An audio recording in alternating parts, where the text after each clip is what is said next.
बिस्मिल्लाहिर्रहमानिर्रहीम। अस्सलामुअलैकुम dear students. Math की इस क्लास में आज का हमारा टॉपिक है factorization, HCF and LCM. Students, हमने फैक्टराइजेशन, एचसीएफ और एलसीएम पे बड़ी डिटेल से डिस्कशन की थी। आज हम एक्सरसाइज नंबर 4A से स्टार्ट करेंगे और इसके क्वेश्चन नंबर 1 से आज हमने स्टार्ट करना है।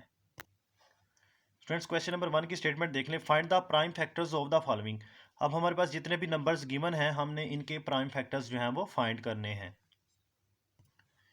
तो स्टूडेंट, फर्स्ट पे हमारे पास जो नंबर है वो है 360। तो सबसे पहले हम इसके फैक्टर्स बना लेते हैं।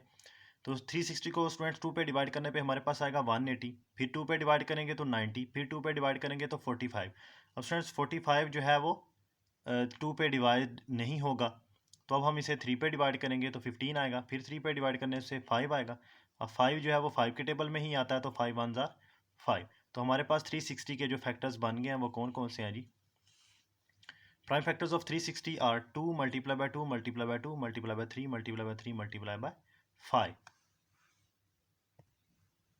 नेक्स्ट स्टूडेंट, हमारे पास जो नंबर है वो है 663। तो इसके हम फैक्टर्स ड्रा कर लेते हैं। तो स्टूडेंट्स, क्योंकि ये लास्ट पे जो डिजिट है वो 3 है और according to rule of divisibility of 3, 6 और 6 जो है वो 12 और 3 15 है, तो 3 के टेबल में आएगा ये। तो 3 2 ज़ार 6, 3 2 ज़ार 6 और 3 1 ज़ार 3। अब फ्रेंड्स 221 जो है वो 13 के टेबल में आएगा। तो 13 17 ज़ार 221 और 17 1 ज़ार 17। तो प्राइम फैक्टर्स जो 663 के हैं वो हैं 3 multiply bye 13 multiply by 7। Next student, third part में हमारे पास नंबर है 5184। नंबर इवन है तो हम 2 से स्टार्ट करेंगे। तो स्टूडेंट्स, इसको 2 पे डिवाइड करने पे हमारे पास ये नंबर आएगा 2592। फिर से 2 पे डिवाइड करेंगे, हमारे पास आएगा 1296। फिर 2 पे डिवाइड करने पे 648, फिर 2 पे डिवाइड करेंगे 324, फिर 2 पे डिवाइड करेंगे 162, फिर 2 पे डिवाइड करेंगे 81, 3 पे डिवाइड करेंगे क्योंकि 81 जो है वो 2 पे अब डिविजिबल नहीं होगा, तो 3 पे करने से हमारे पास 27 आएगा। फिर 27 को 3 पे करेंगे तो 9, 9 को 3 पे डिवाइड करेंगे तो 3, और 3 को 3 पे डिवाइड करेंगे तो हमारे पास आएगा 1। तो स्टूडेंट्स, इसके जो प्राइम फैक्टर्स आए हैं हमारे पास वो इस तरह आए हैं 2 multiply bye 2 multiply bye 2 multiply bye 2 multiply bye 2 multiply bye 2, इसी तरह से मल्टीप्लाई बाय 3 3 3 और 3। तो 4 टाइम स्टूडेंट्स ये 3 है और 6 टाइम हमारे पास जो है वो 2 आया है इसके फैक्टर्स में। स्टूडेंट्स, क्वेश्चन नंबर 1 का फोर्थ पार्ट देख लें। 27,830। तो स्टूडेंट्स, इवन नंबर है तो 2 पे डिवाइड करेंगे तो हमारे पास ये नंबर आ जाएगा 13,915। इसको 5 पे डिवाइड करेंगे तो हमारे पास आंसर आया 2,783।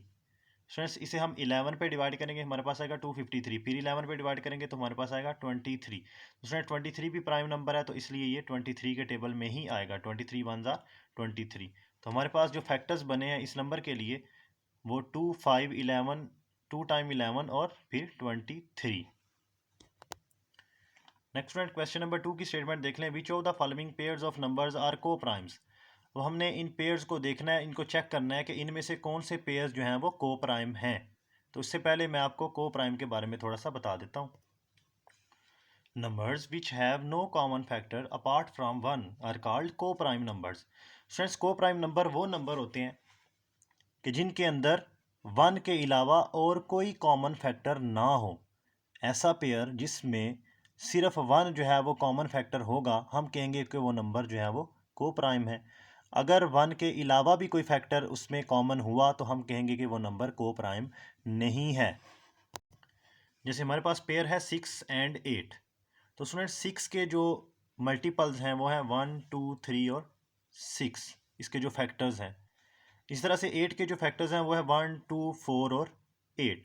तो स्टूडेंट्स, जैसे हमें नज़र आ रहा है कि इनमें 1 भी कॉमन है और 2 भी कॉमन है, तो हमने डेफिनेशन में बात की है कि अगर सिर्फ 1 कॉमन हुआ तो हम कहेंगे कि नंबर जो है वो ये जो पेयर है ये को प्राइम होगा। अगर 1 के अलावा भी कोई नंबर जो इनमें कॉमन हुआ तो हम कहेंगे कि ये नंबर को प्राइम नहीं है। तो इसलिए 6 और 8 जो है वो आर नॉट को प्राइम, तो ये को प्राइम नहीं है। Next students, 13 and 64। तो स्टूडेंट 13 के मल्टीपल्स हम लिख लेते हैं। तो 13 के मल्टीपल जो हैं वो 1 और 3 ही आएंगे, इसके जो फैक्टर्स हैं। इस तरह से 64 के जो फैक्टर्स हैं वो हैं 1 2 4 16 32 और 64। तो स्टूडेंट्स, आपको नज़र आ रहा है कि इसमें सिर्फ आपको 1 ही कॉमन नज़र आ रहा है दोनों में, तो इसलिए ये दोनों नंबर्स जो होंगे ये को प्राइम होंगे। नेक्स्ट स्टूडेंट इसका थर्ड पार्ट 21 एंड 24। तो स्टूडेंट 21 के हम फैक्टर्स लिख लेते हैं 1, 3, 7 और 21। इसी तरह से 24 के जो फैक्टर्स हैं वो है 1, 2, 3, 4, 6, 8, 12 और 24। तो स्टूडेंट्स आपको नज़र आ रहा है इसमें भी जो है वो दो कॉमन फैक्टर्स हैं 1 और 3, इसलिए ये दोनों नंबर्स जो हैं वो को प्राइम नहीं होंगे। तो 21 एंड 24 आर नॉट को प्राइम।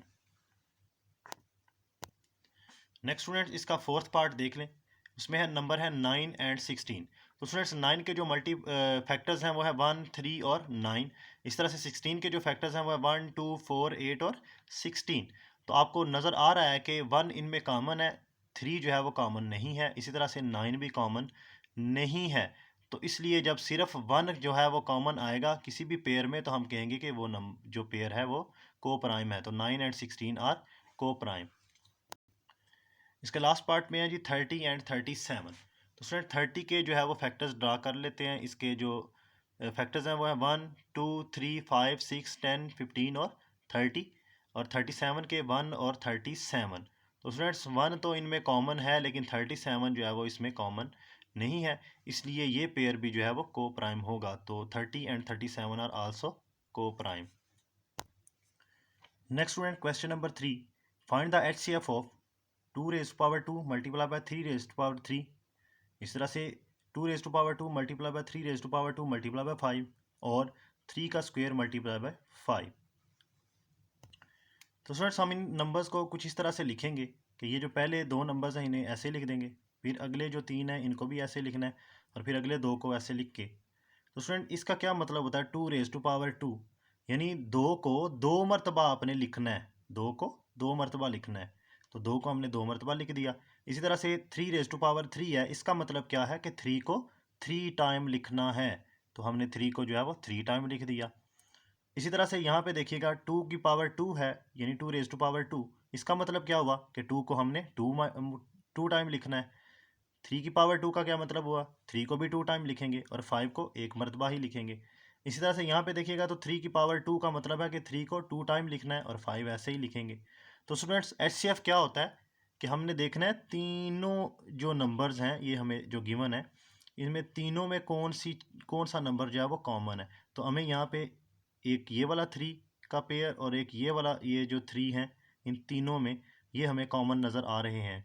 तो HCF जो होगा वो इनका प्रोडक्ट होगा, यानी इनको हम मल्टीप्लाई करवा देंगे। तो 2 टाइम 3 जो है वो हमारे पास कॉमन आया, तो 3 मल्टीप्लाई बाय 3 हमारे पास HCF क्या आएगा 9। नेक्स्ट स्टूडेंट हमारे पास जो सेकंड पार्ट में जो नंबर्स गिवन हैं वो ये हैं 2 multiply by 3 raise to power 2 multiply by 5। इस तरह से 5 का स्क्वायर और इसके बाद 2 raise to power 3 multiply by 3 multiply by 5। तो 2 ऐसे ही 3 की पावर 2 है तो इसका मतलब है 3 दो मरतबा आएगा। 5 ऐसे ही 5 की पावर 2 का मतलब है 2 टाइम 5।